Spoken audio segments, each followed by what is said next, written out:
This is CGTN, China Global Television Network.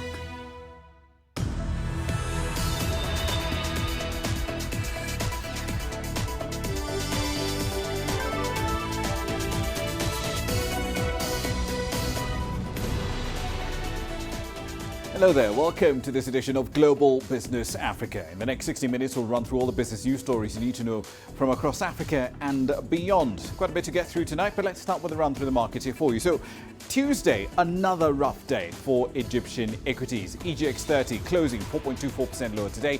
On a year-to-date basis, the index has pretty much wiped out all the gains made so far in the year. And it's actually even worse on the EGX 100. That's down by over 25% so far this year. 24.3279, NSE 20 over in Kenya, 14% in the red so far this year. But the interesting bit is the divergence between that and the wider all-share index, which is actually positive. It's up 3.5% so far in 2019. Here's what's coming up tonight. Banana producers in Africa call on the EU to maintain tariff barriers against imports from Latin America. Boeing starts compensation to families of victims of two 737 MAX crashes. And skincare products you literally can eat, and the Ghanaian entrepreneur behind them. Quite a bit to get through, but let's start in Africa's biggest oil producer, where Nigerian authorities say they will do whatever it takes to protect Africa's largest economy from a $9 billion arbitration claim over a failed gas project. Now, the award is given to Process and Industrial Developments, or PNIDs is more commonly known, by London court in August. Nigeria, however, is not ruling out a settlement of some kind with the company. A British judge said in August that he would grant Process and Industrial Developments Limited, otherwise known as P&ID, the right to attempt to seize some assets from the Nigerian government over an aborted gas project. Nigerian officials, however, have vowed not to surrender any assets. Well, I think there are many options open to us. We could have appealed the award, but as Attorney General explained, we sought to actually go to court in Nigeria to seek for the entire arbitration to be set aside. And we succeeded in doing so, but unfortunately the courts here ignored that judgment. P&ID said it entered a gas contract with Nigeria's government in 2010 to build and operate a plant to refine natural gas into lean gas in southeastern port city of Calabar. Under the 20-year agreement, the government would install the necessary pipelines and infrastructure. It would also receive the lean gas free of charge to power its national grid. P&ID would sell the byproducts of propane, ethane and butane on the international market. But the Nigerian government argues that the contract signed under a past administration had been designed to fail. All options are on the table, but I think the government's major emphasis and focus now is actually to convince the courts that the entire, contract was marred with fraud and corruption and should be set aside. And that's why on the 26th, we are going to argue for, a stay of enforcement and also appeal the case with the view to setting aside the entire, award. The company was awarded $6.6 billion in the arbitration decision over the failed 2010 project. With interest, the sum now tops $9 billion, which is 20% of Nigeria's foreign reserves. What is probably more worrisome to us is the gargantuan scale of this award, because it's about 1/5 of our entire foreign reserve, and it's going to affect our ability to secure the country, our ability to provide education, our ability to provide the healthcare system. And this is why we are not taking this matter lightly. We are pursuing every legal means to ensure that it's reversed. A delegation of Nigerian policymakers are now in London to meet stakeholders and investors as well as attend Thursday's hearing. P&ID can target real estate, bank accounts or any kind of movable wealth but it has to prove that the property is unrelated to Nigeria's operations as a sovereign state. Terry Wangare, CGTN. All right then, onto the business of trade, particularly in bananas. Producers in Africa don't want the EU to cut tariffs on banana imports from Latin America any further. I know, it's a protectionism story of a different kind. Exporters in Africa, the Caribbean and Pacific producers have been apparently losing market share since 2009, when the EU agreed to progressively cut tariffs on bananas from much larger producers in Latin America, like Colombia, for instance, or Ecuador. That in turn reduced the advantage previously enjoyed by ACP growers in mostly former European colonies who have tax-free access essentially to European markets. At a convention in Abidjan, banana industry representatives from 3 countries, Cameroon, Cote d'Ivoire and Ghana, urged the EU not to cut tariffs on Latin American producers to below $82 a ton. That rate comes into effect from the 1st of January 2020. So then let's get into more details on this from CGTN's Nabil Ahmed Rufai. He's live in the capital of a country that has been exporting a lot more bananas consistently into the European Union. So Nabil, exporters from the ACP, they're basically asking the EU not to cut import duties for Latin American producers. But why? Why, in their view, should the EU be even entertaining a concession like this? Well, the African, Caribbean and Pacific, that's the ACP banana growers, have for some years now been struggling on the market with imports coming from the bigger growers in Latin America. The struggle actually began in 2009 when the EU decided to progressively cut tariffs on imports of banana from the bigger growers, Latin America. And this is really affecting imports from Africa, Caribbean and the Pacific. Now, going to cut the tariff further is going to be a disadvantage to the ACP, who previously enjoyed tax-free access to the European market. So with talks going on about a decision to further cut down tax on the imports from Latin America, this ACP believe is going to really put them at a disadvantage, and they'll be struggling to compete effectively on the market with the bigger growers, Latin America. Right, but combined banana export from these 3 countries, Cameroon, Ghana, Cote d'Ivoire into the EU, that was down 9% last year to roughly 600,000 tons. But give us a sense of how Ghanaian banana exports into the EU have changed over the years. Ramah, Ghana's export of banana has really improved significantly. For instance, from 2007, when it was exporting about 3,000 tons of banana per year, to in 2017, when it exported over 70,000 tons of banana. We can see the significant improvements within the last decade. So now, in 2015, we also saw 43% of banana exports going to the UK. All this shows that the country is doing so well, but it believes with the necessary adjustment to its production, it should be able to do even better in the coming years, Ramah.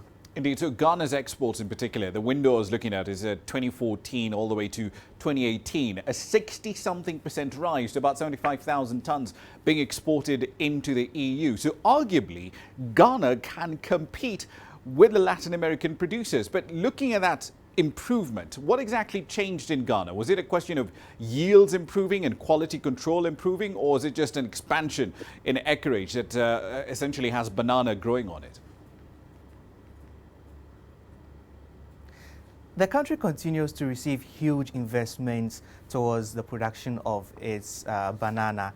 For instance, in 2017, the EU pumped 7.2 million euros into 2 banana farms in the country to help them produce quality banana and also improve their yield so that they can compete effectively on the market. So these are some of the things that the country is seeing in terms of production, and this is yielding some results. And indeed, the country believes with the necessary investment into banana production, it should be able to also increase its exports of banana to the European markets, Ramah. Indeed, let's see how this trade incident does play out. Nabil Ahmed Rufai live there in Accra. Time now for a run through some company headlines.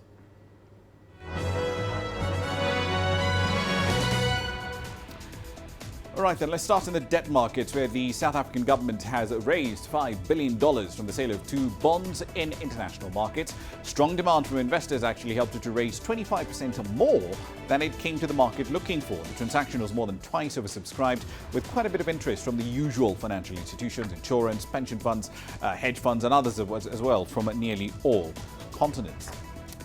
Elsewhere, Zambia's state power utility ZESCO Limited says it has reached an agreement to import 300 megawatts of generation capacity from South Africa's Eskom for 6 months in order to ease its own domestic shortages. Africa's second largest copper producer has a power deficit of more than 750 megawatts, mainly due to low water levels in its hydroelectric dams. Just last week, it announced that it would increase the hours for power rationing as water levels do continue to fall.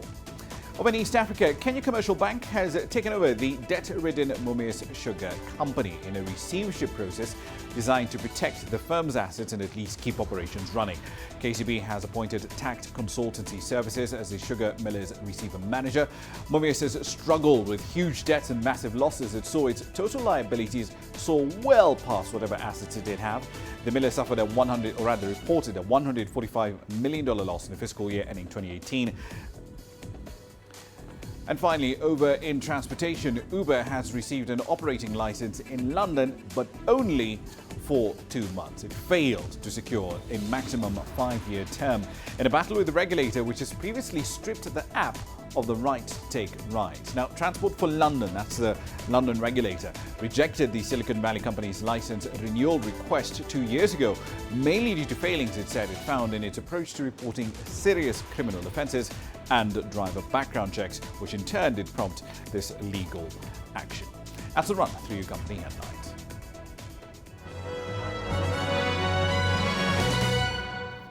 You're watching Global Business Africa. Time for a short break. Here's what's coming up next.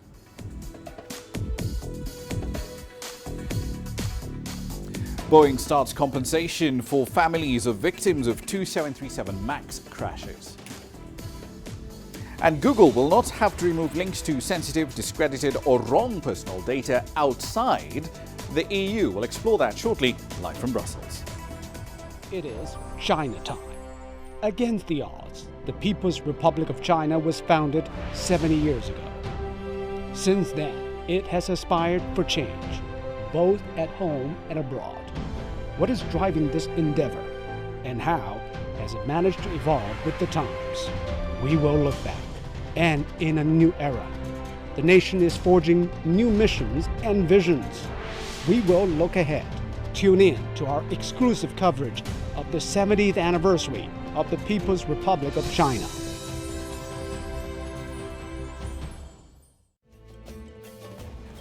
There's more to this place than just glorious landscapes. There's more to it than just, say, Table Mountain or glorious, endless salt flats. There's more to it than countries that are home to some of the deepest mines in the world. There is so much more to this place, even if it is home to some of the finest diamonds on the planet. It is the sheer diversity of the people who call Southern Africa home and the relentless drive to make it a better place that make it so special. And we know that because this too is home.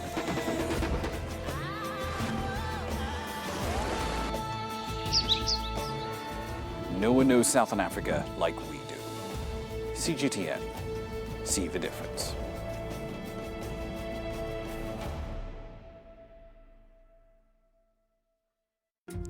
Africa is the nexus of enterprise, and global business will tell you why it matters. From the mega investment projects to multi-billion-dollar mergers and acquisitions. Africa today collects, just in terms of revenues from taxes alone, $545 billion a year. If you take 10% of that and you devote it to the energy sector, problem solved. All this on Global Business, weekdays at this time on CGTN. Every story starts out like this.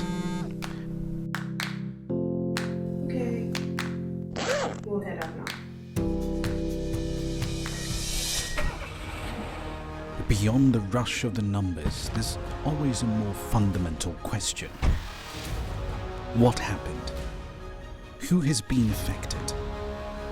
When market-moving decisions are made, who's responsible and why? Let's get some reaction on ground. Joining us in Johannesburg is Sutra. Hello, Nairobi. This is how all stories begin. See how they end. Only on Global Business.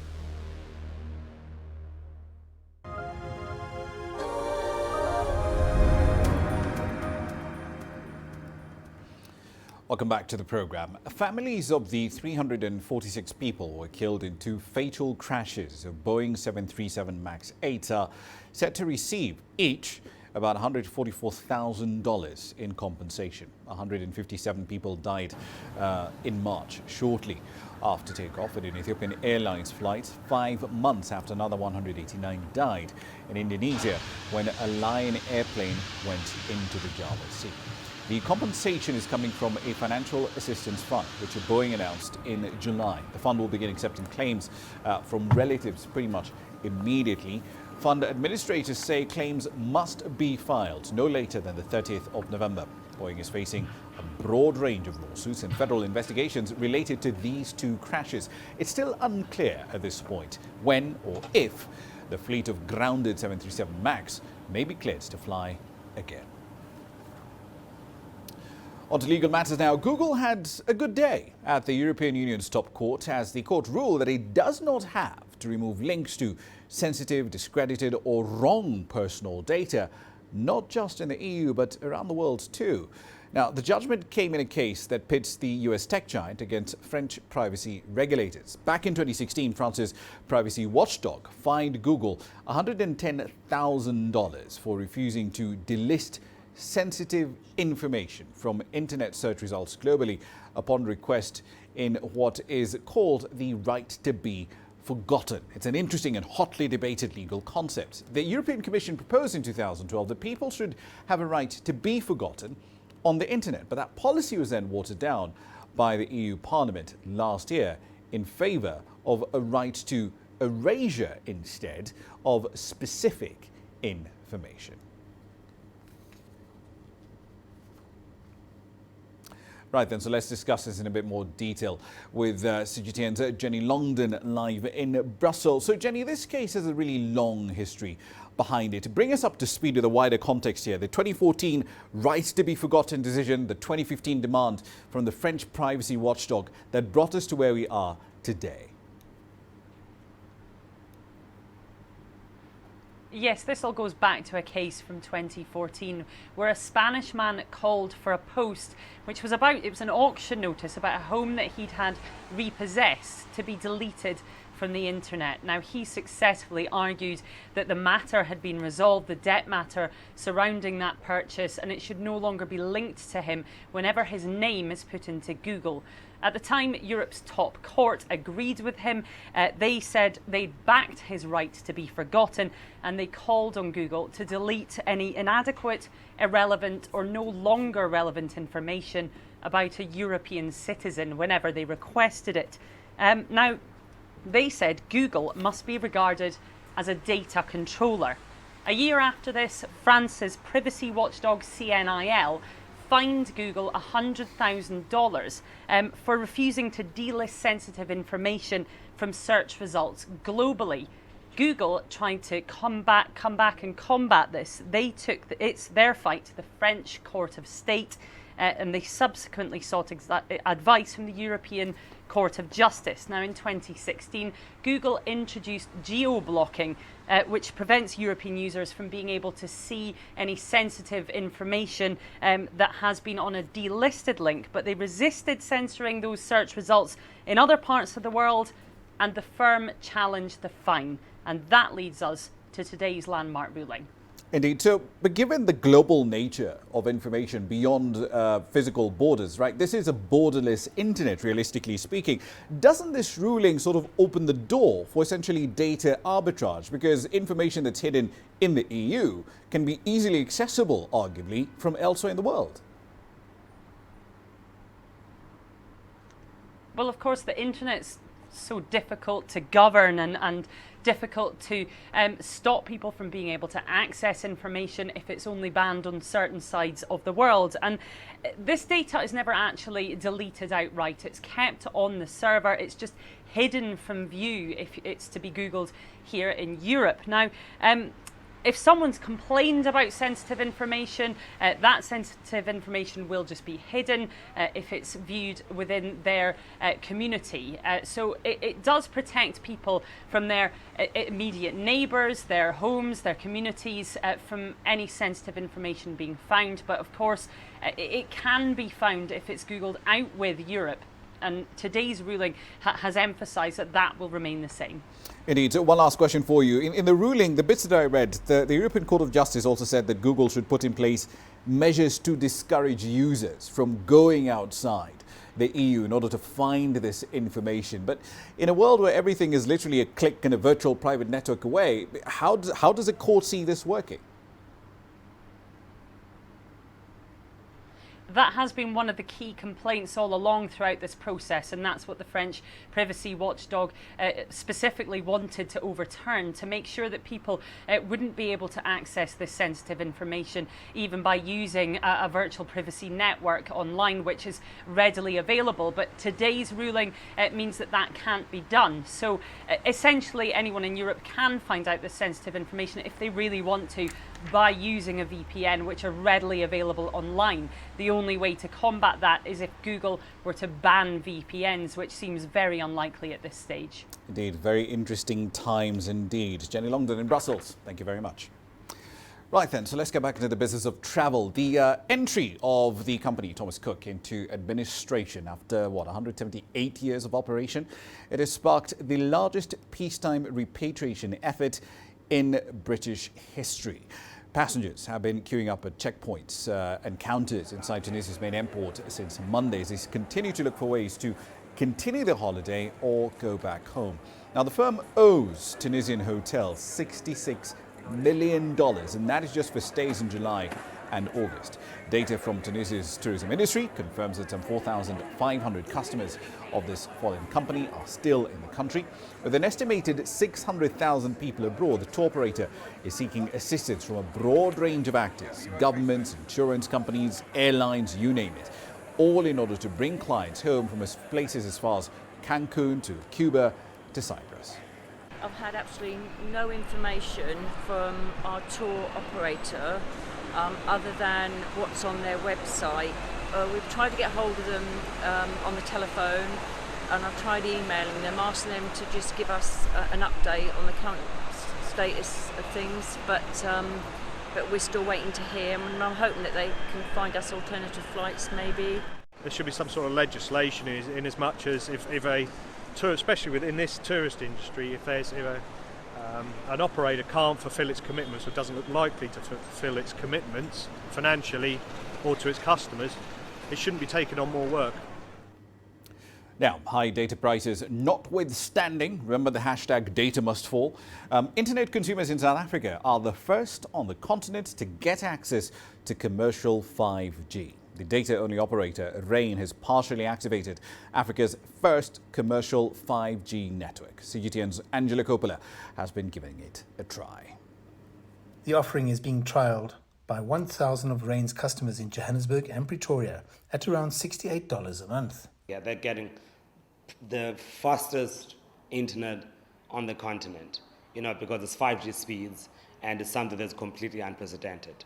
And so this is without having to connect fiber into your home and having to call lots of different suppliers, someone to dig up something and someone to put the wires in, and it's just too much work. The company is leveraging its 4G data networking infrastructure to build the 5G network. It enables Rain to reduce the cost of data for South Africans, and the hubs that have been selected cover the country's commercial and legislative capitals. It's also made serious inroads into the data marketplace already. It though may seem small, but when you look at the number of homes that in coverage, it's a lot. It's 500,000 homes, so that's quite a big number. On average, 5G can provide speeds at least 10 times faster than existing 4G and LTE networks, but there are some challenges. The fact that there are very few people to learn from, because, like I said, because there are very few countries that have already launched 5Gs, and we're in the first 10 in the world to do so, and the first on the African continent, and on such a large scale that we intend to do it. Part of the initial success of the launch is due to linking up with Huawei. We've had an amazing partner with Huawei, so that's how we've been able to deliver it so, I think, so quickly and so efficiently. And it's really, I think it's also surprised a lot of people around the world to see, like, you know, a small player on the African continent being one of the first 10 to roll out 5G. The introduction of this first commercial 5G network is great news for entrepreneurs and small business owners living in the Pretoria and Johannesburg regions, because it's going to allow them to download any kind of file at around 200 megs a second. That's a huge amount of speed. It's going to make their lives more efficient, and that's great news for the country. I'm Angelo Coppola for CGTN in Johannesburg, South Africa. Now, the 5th edition of the region's largest trade show has started in Cape Town, South Africa. It's giving a broad range of buyers the opportunity to pick from a range of Chinese imports across 9 different sectors. As CGTN Travis Andrews now explains, the event is a popular alternative for traders who often travel to China to get their imports for Africa's most industrialized economy. As the world's largest source market, China provides not only the most competitive prices on goods such as textiles, food and clothing, but also favorable import costs, which is always a winner. China's Home Life and MachineX events join the Cape's annual Premium Tex as the events where everything can be found under one roof, including a vast array of suppliers from China. For some buyers who source directly in China, this spells good news for their bottom line and control on the amount of costs incurred through long-haul traveling. We travel about twice a year to China, and we go to Guangzhou, Yiwu, Shaoxing fabric market. I think that's in Kachao. We do Shanghai as well. So it's really beneficial time-wise having trade shows locally. Yeah. It may look bare, but shelves that will line this warehouse will be filled with goods imported directly from China in a few days' time, including pet products and consumer electronics. ClickPlay started out small, sourcing mainly low volumes, but business is good, and the trips to China have proven to be a valuable contribution to growing the business. We are rapidly expanding as a company, which makes it also more difficult to travel to China, and local trade shows will definitely make it easier. Our business is expanding. We're moving into a space that's almost 3 times the size of our current warehouse. But the operating costs, just like many others, are expected to drop with the amount of trade shows China will be bringing to the country, which is ideal for small businesses and startups. Having the trade shows here not only allows buyers and companies to spend more on their infrastructure, such as warehouses and showrooms, but also on creating jobs in the local economy through the services sector. Suppliers from China are effectively also catering more and more to the needs of the market, bringing more products over from the East and at favorable prices, which provide an even stronger argument. It's going to save a lot on time, and will save on money, travel costs, time away from work, and having all the people in one place. Communication will probably be better because it will be English-speaking people coming over here. The consumer, though, is likely to benefit as well, because not only do the locally held trade shows cut down on costs, but they also lead to a wider variety of goods that can end up in the market. Travis Andrews, CGTN, Cape Town. You're watching Global Business Africa. Time for a short break. Here's what's coming up next.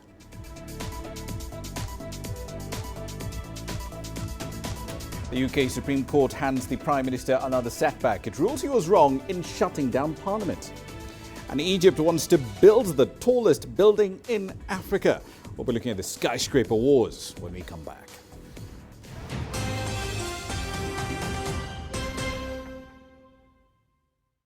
Business in Africa is at a crossroads.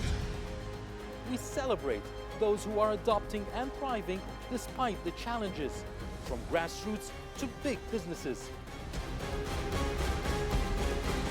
Global Business takes you along for the ride as we track the making of a giant. Only on CGTN.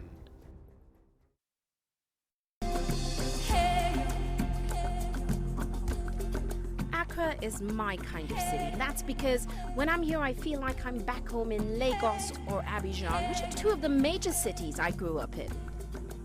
Business in Africa is high risk. After about a decade covering business news on the continent, I've learned it's all about the high risk, but also the high returns and the high energy. You simply have to adjust in order to keep pace.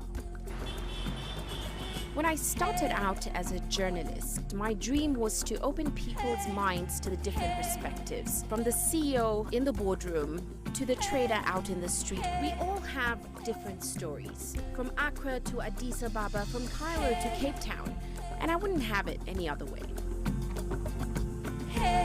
Here at CGTN, we realize that Africa is on the move, and it's moving fast, but we're moving right along with it. I'm Uche Okoronkwo, and I'm a business anchor and reporter at CGTN.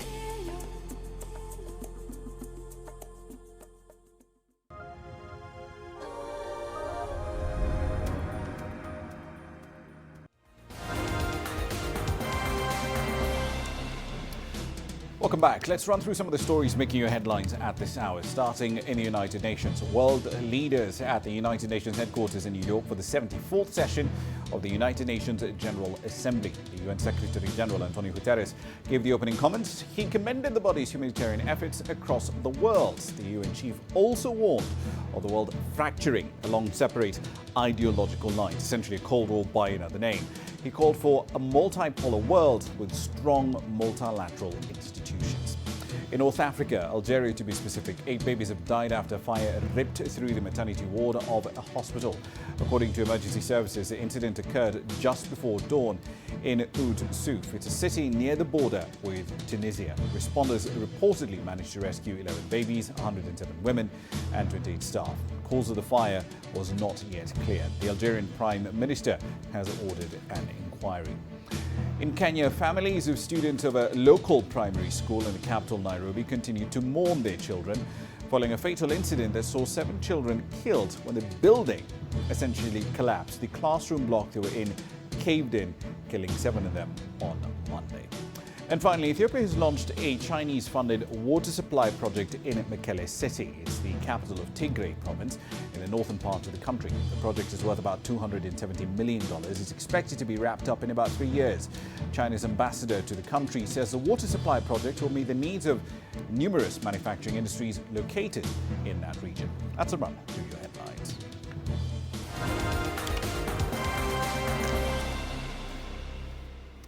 Right then, on to arguably one of the big stories of the day. The Speaker of the House of Commons in the United Kingdom, John Bercow, has welcomed the Supreme Court ruling earlier today. In essence, the Supreme Court unanimously ruled that the Prime Minister, Boris Johnson's suspension of Parliament was unlawful.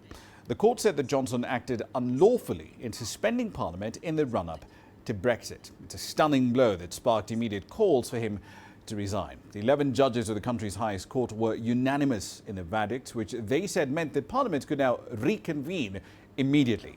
The Prime Minister had argued that shutting down Parliament until the 14th of October, when he planned to have the Queen's speech delivered, was a routine move to allow his new government to set up and set out its new legislative programme. But critics accused him of trying to silence legislators ahead of the UK's scheduled exit from the European Union at the end of October. The terms of that exit still remain unclear. I welcome the judgment this morning of the Supreme Court. That judgment is unanimous, that judgment is unambiguous, and that judgment is unqualified. That judgment is that the prorogation of Parliament was unlawful.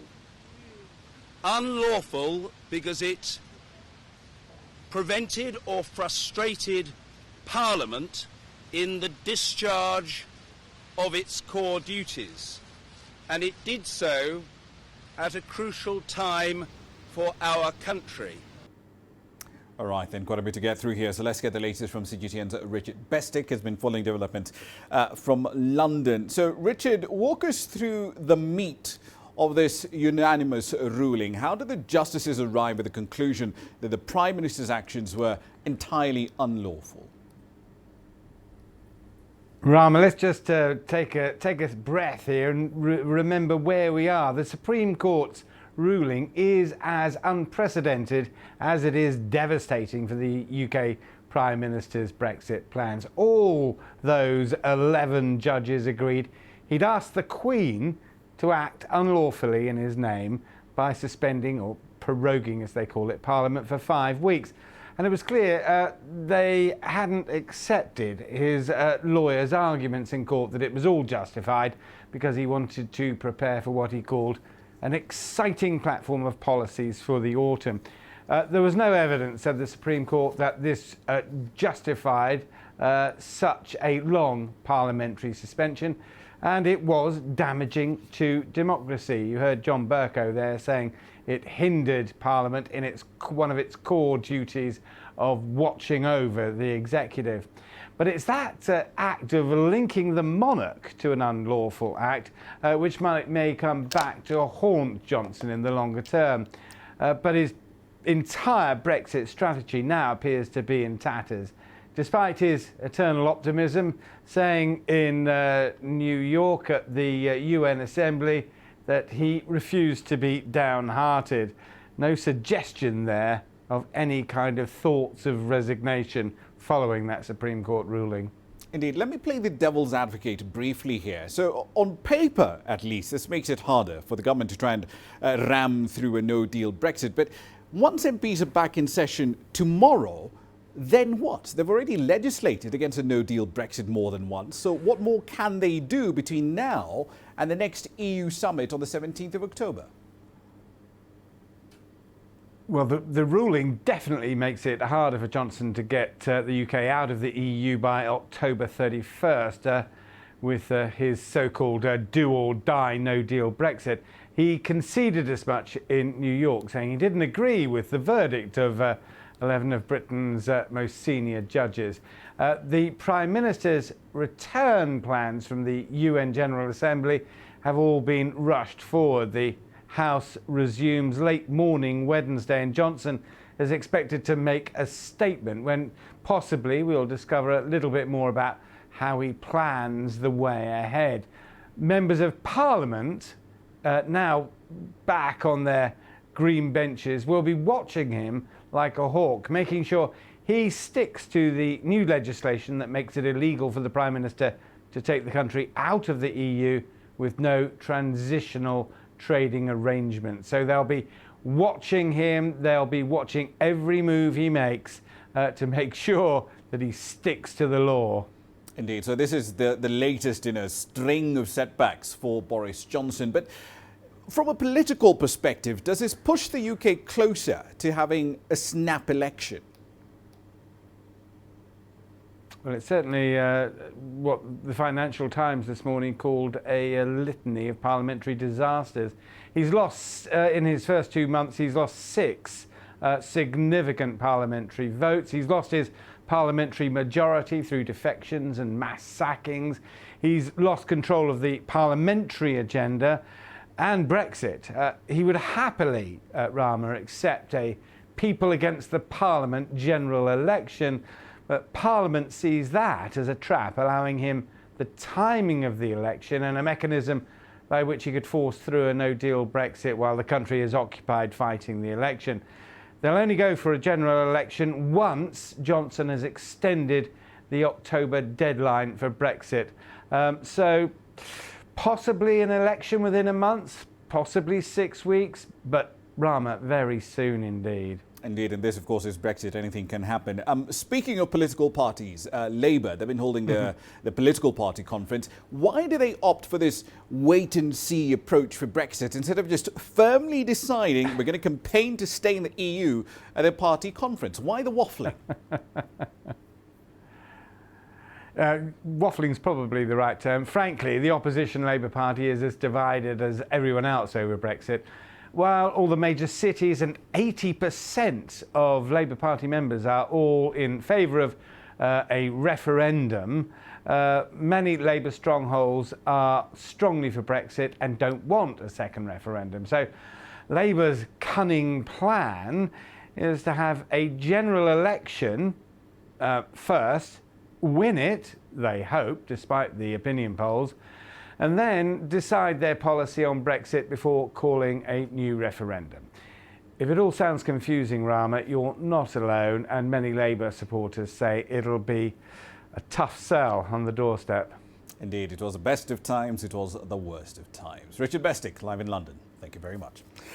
Now then, let's head over to India, the world's largest democracy. Authorities over there have banned the production, import and sale of e-cigarettes, or electronic cigarettes if you want to use your full name.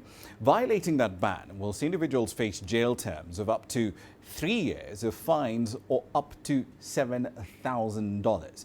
But this ban, predictably, hasn't gone well with users and representatives of businesses that sell e-cigarettes. CGTN's Ravinder Bauer explains why.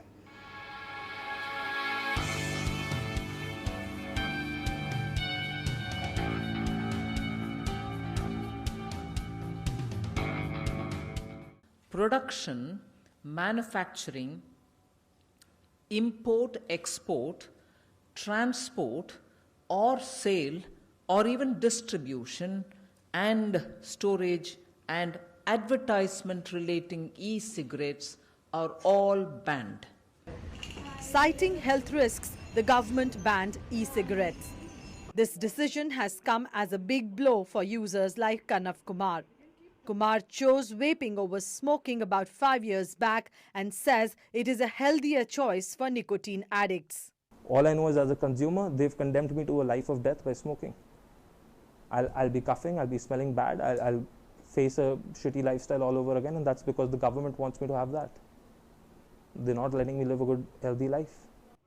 If vapers are disappointed, so are the sellers. Many sellers in Delhi shut shop hours after the announcement, and many like Janita Shrestha are assessing their losses. It's going to be a big loss for us since we have paid for all the products that we used to have, like from the heavy smokers, with the big devices that we have, pod system that we have, all the e-juices without nicotine, with nicotine. The trade representatives promoting e-cigarettes have slammed the move, calling it a draconian step. $150 billion opportunity, that's what is estimated that the nicotine market is going to be. Why are we denying our farmers that? Why are we denying our citizens a right to a less harmful product? These are questions that I would really like to ask the government. The ordinance will be converted into a bill in the next session of the Parliament.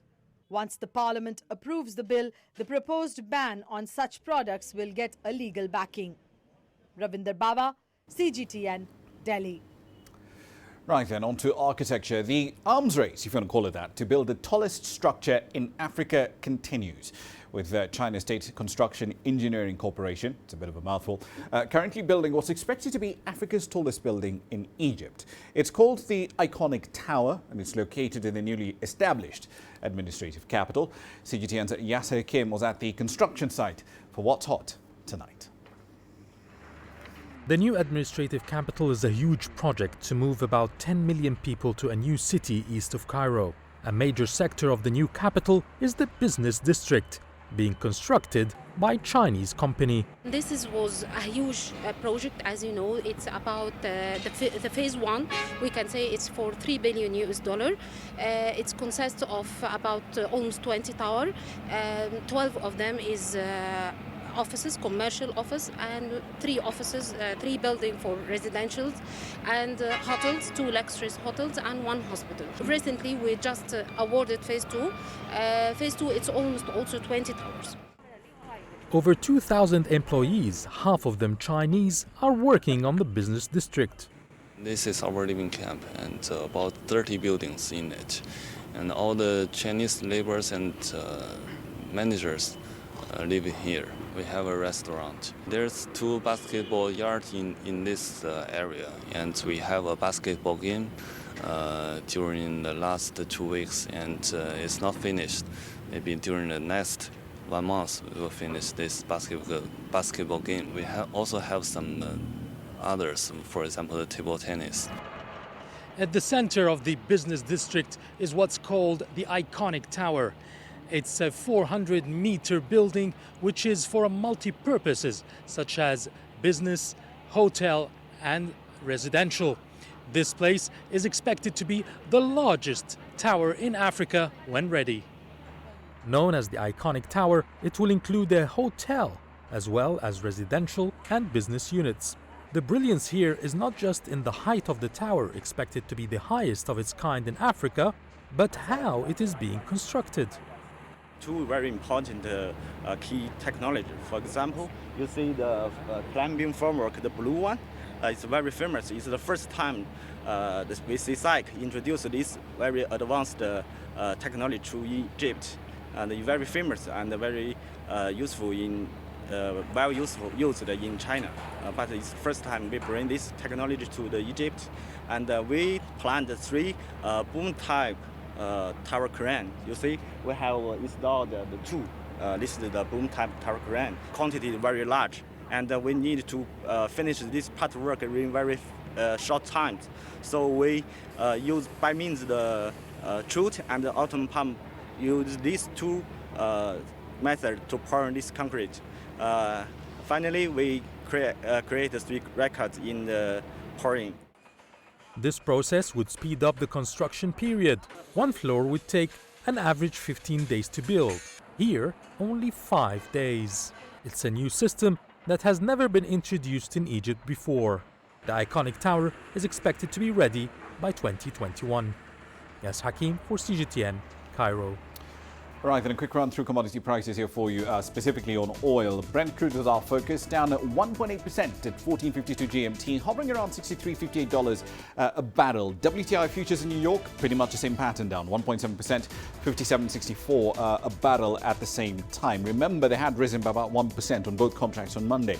Now, in part, this is all because of data supporting the view that Saudi Aramco is actually ramping up a big chunk of its domestic refineries and essentially getting it back to full capacity a lot faster than some might have expected. Here's what's coming up next.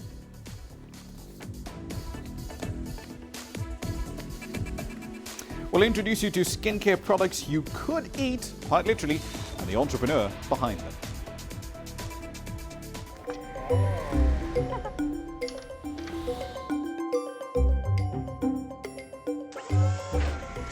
I've learned how to code in a simple way. Together with other young people, we're able to make this difference.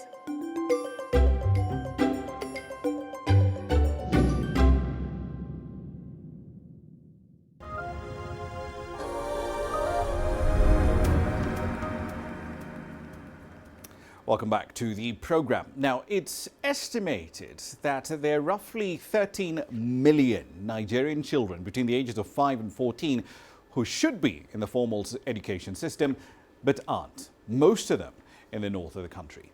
The insecurity and displacement caused by Boko Haram's insurgency, particularly in the northeast, partially explains that. But now policymakers are asking if tech could actually help to solve this problem. One startup in the country is betting that tech indeed is the answer, as CGTN's Deji Badmos explains on Grassroots tonight.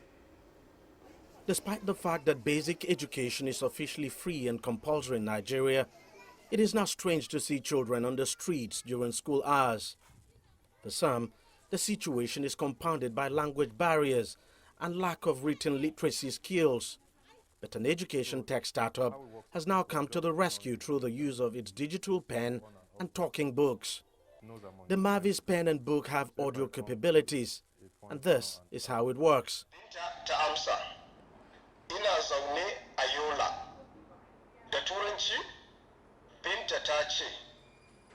I live in Yola. Mavis Computel had originally set out to bridge the performance gap in language learning before including basic education into the mix. We started with our first book, which uses Hausa to teach English. Since then, we've added more books. We currently have about 51 books, so we have books for using Hausa to teach English, for learning Igbo, Hausa, Yoruba, French, Spanish, Arabic. We now have even the core education series for using English with phonics for primary 1 to 4, and then math as well. The unique approach also helps block shortages in the area of funding and manpower. You can liken it to a textbook that talks. So in places where you don't have enough teachers, or even in communities where you have few teachers that may not be so skilled, it helps make their work easier. So the children learn in small groups, 3, 4 in a group, and it encourages group participatory learning. And we've seen that that has tremendous benefits for the children. So far, the company has been able to reach out to at least 18,000 pupils in over 150 schools across the country, courtesy of funding from international development bodies and some state governments. And that is enough motivation for the company to carry on. We've done projects funded by DFID, that's the UK government, and even some state governments like Borno State and some others as well. So from interventions we've done, we've seen kids perform about 37% better than children in other public or private schools nearby. So the results have been encouraging. This classroom has fully adopted Mavi's learning approach, and the classroom teacher shares some of the reviews from parents. Many of the parents come to us and tell us their children are now reading, and then children in primary 2 can now find words in the dictionary on their own. Going by the current acceptance rate, Mavi's Computel hopes to do much more on the African continent.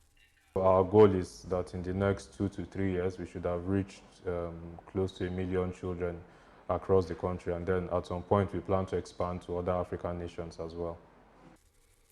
The use of information communication technology has seen to improved education delivery globally. To keep up with the pace, the Nigerian education sector will require more government and donor-driven interventions like this one. Deji Badmos, CGTN, Lagos, Nigeria. On to Ghana now. One entrepreneur there is producing skincare products that are quite literally good enough to eat. Violet Amobeng's cosmetics are made using local ingredients. Shea butter is one of them. And they are just as home in or on your tummy. Her goal is to have her products from Ghana distributed worldwide. CGTN's Nabil Ahmed Rufai filed this report from Accra. You can try it like on your hand. Ghanaian entrepreneur Violet Amwabin believes if a skin product is not good to be eaten, then it's not safe to use on the skin. The idea of food-grade skincare is that once you put something on your skin, it's going to end up in your body. I mean, for example, if you put on shea butter right now, walk around for 2 hours, is it sitting there? No, your body took it in. So if it's not good enough to eat, why are you going to put it on your skin? Because it's going to end up in your body. Violet set up her company Skin Gourmet 5 years ago. She uses shea butter, coconut and other local raw materials to make her products. She says it's still difficult selling her business idea to consumers. People don't get the concept that I can put it on my body and eat it. And I think that's a form of marketing over the years to make you believe that it's not correct. Because in Ghanaian culture, that's what we do. If you go to the north, your grandmother is using the same shea butter she uses for cooking. And it's not just because we lack technology, but it's because we understand that your body is still going to absorb it. All these products are produced by hand. It's her dream to preserve the Ghanaian culture of locally producing shea butter and cooking oils without the use of machines. Violet Amwabin says she's looking to expand her business by establishing branches across Ghana. She has already started exporting her skin products to other parts of Africa, Europe, and the US. And she hopes to create more jobs for the youth in Ghana. What we want to do in the long run is become a mega brand. The reason why is not so that we would benefit, but it's in the jobs that we're creating and we're bringing back into Ghana and changing that whole mindset that you have to use something that's toxic, that you have to buy something that's going to be on the shelf for 5 years. Despite facing stiff competition from bigger skincare companies, Violet Amwabin believes Skin Gourmet has bright prospects. Her goal is to make it a leading global skincare brand. Nabil Ahmed Rufai, CGTN, Accra, Ghana. Right then, the China Home Life Trade Show is a platform for Chinese companies that are looking for business opportunities in Africa. The 2019 edition of that event has started in Johannesburg. Many Chinese companies are hoping to clinch deals with buyers from across the continent. This is the 6th time this trade show is being held in South Africa. CGTN's Yolisa Ndamela was there. There are over 800 Chinese top manufacturers and suppliers showcasing their products at highly competitive prices here. China Home Life South Africa is touted to be the most effective platform for leading Chinese companies seeking to do business in Africa. China Home Life is held in 9 cities annually across the world. Organizers here say the trade show is also meant to further strengthen relations between South Africa and China. And to further strengthen relations with many other countries on the continent. I believe that only through the development of mutually beneficial trade and investment can African and Chinese people benefit and improve their well-being and further their growth in China and the African continent. This 6th edition of the China Home Life Trade Show focuses on various segments. These include some appliances, textiles and garments, amongst others. As a South African business community, we always encourage partnership between like-minded countries, and you would know that the relationships between South Africa and China go back a very long way. Okay. They are also formalized through various international forums, most prominently the BRICS community. And we are happy that we are able to host this kind of exhibitions even at the level of smaller businesses, because it really shows that the relationship between the two countries is not just at political level, but we can also bring it down to a level where people can work together. Buyers are guaranteed the best quality and a wide variety of suppliers to choose from at the show. Because South Africa economic development is so fast, so our company this time is the first coming here, so we carry out the new products into South African market. The trade show is also hosting exhibitors from South Africa's neighboring countries such as Mozambique, Namibia and Swaziland. Yolisa Ndamela for CGTN in Pretoria, South Africa.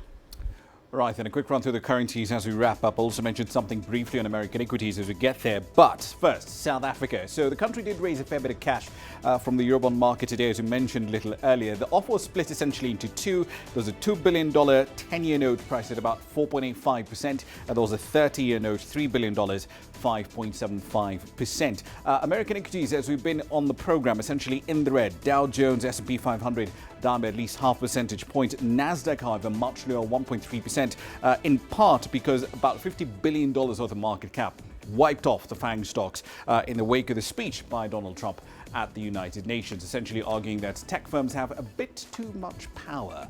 We'll see how that plays out. That's it for tonight's edition of Global Business Africa. As always, we'd like to hear your thoughts on the content you've seen on the program in the course of the hour. Several ways to get your thoughts to us, all of them are live on your screens right now. I'm Ramah Nyang in the Kenyan capital, Nairobi. Thank you for your company in the last hour. The World Today is up next from Washington, D.C.